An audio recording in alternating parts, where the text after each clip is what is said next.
मानसिक रूप से भी काफ़ी उन्नत करके मोक्ष की तरफ अग्रसर हो को फॉलो करना चाहिए।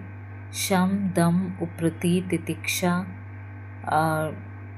समाधान और श्रद्धा, ये जो छह संपत्तियां हैं, इनको फॉलो करने से ही मनुष्य को मोक्ष की प्राप्ति होती है। तो आज हम देखेंगे कि शम क्या है।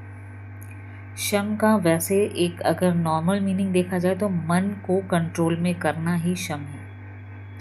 देखिए, जो हमारा मानव शरीर है ये एक यंत्र है, एक मशीन है।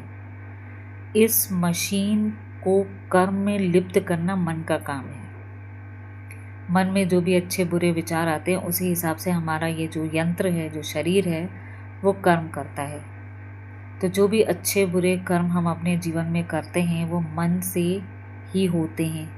मन में अच्छे विचार आएंगे तो अच्छे कर्म बनेंगे, बुरे विचार आएंगे तो बुरे कर्म बनेंगे। शम हमें ये सिखाता है कि किस तरीके से मन को कंट्रोल करना है कि वो विषय, जो संसार की विषय वस्तु या भोग विलास की वस्तुओं से विमुख होकर केवल सद्कर्म की तरफ अपना ध्यान फोकस करें। तो ये शम होता है, यानी कि when you are controlling your mind. केवल अपने शरीर को आप स्वस्थ रखते हैं योगासन करके, तो आपने अपने शरीर को कंट्रोल कर लिया, लेकिन अब मन में बहुत सारे विचार आ रहे हैं आपके। तो जब आप बहुत सारे विषयों पे विचार करते हैं तो ये कोई आपको मोक्ष की तरफ नहीं ले जाने वाला है। शम हमें ये बताता है कि यदि हमने अपने मन को कंट्रोल कर लिया तो हम अपने मन को जो भी इस संसार की विषय वस्तु हैं, भोग विलास की वस्तुएं हैं, उनसे विमुख करके केवल और केवल एक लक्ष्य की तरफ ले जाता है, जो कि है मोक्ष प्राप्ति।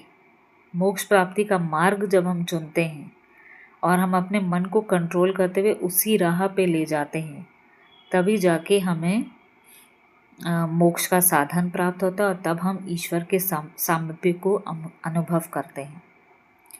तो ईश्वर का सामीप्य यदि प्राप्त करना है तो हमें क्या करना होगा? सबसे पहले शम, यानी कि मन को कंट्रोल करना होगा, क्योंकि मन चंचल है। जैसे कि आप लोगों ने हर बार कविताएं इसकी काफ़ी सुनी भी होंगी।